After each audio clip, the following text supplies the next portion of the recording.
লুৎফুজ্জামান বাবরের মতো হেভিওয়েট নেতা বিএনপির মন্ত্রিসভায় ঠাঁই পাননি। জায়গা হয়নি বিএনপির জোটের বড় নাম আন্দালিব রহমান পার্থের। বিএনপির নবগঠিত সরকারের মন্ত্রিত্ব পাননি আব্দুল ময়ন খান, খন্দকার মোশাররফ হোসেন, আলতাফ হোসেন চৌধুরী ও গয়েশ্বর চন্দ্র রায়ের মতন নেতারা।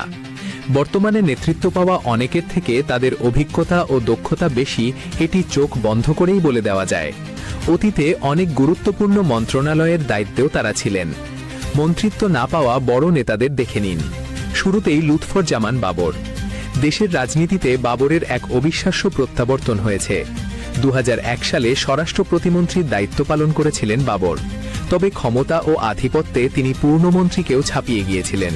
তাই অনেকের ধারণা ছিল এবার বাবরকে স্বরাষ্ট্রমন্ত্রী করা হবে, কিন্তু সেটা হয়নি। বাবরের মতোই মন্ত্রী হতে পারেননি আমানুল্লাহ আমান।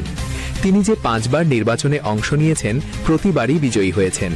1991 সালের নির্বাচনের পর বিএনপি সরকার গঠন করলে আমান প্রথমে স্বাস্থ্য ও পরিবার কল্যাণ মন্ত্রণালয়ের প্রতিমন্ত্রী হিসেবে দায়িত্ব পালন করেন।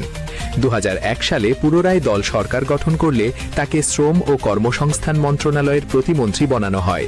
তবে এবার তা আর হয়নি। ত্রয়োদশ জাতীয় সংসদ নির্বাচনে ভোলা 1 আসনে বিজেপি চেয়ারম্যান আন্দালিব রহমান পার্থ গরুর গাড়ি প্রতীক নিয়ে নির্বাচনে অংশ নিয়েছিলেন। তিনি 1,05,000 ভোট পেয়ে জয়ী হন। বিএনপির অন্য জোট নেতা সাকি ও নূর মন্ত্রী হলেও পার্থ ডাক পাননি। এছাড়াও খন্দকার মোশাররফ হোসেনের নাম আসবে মন্ত্রিত্ব না পাওয়া হেভিওয়েট বিএনপি নেতাদের তালিকায়।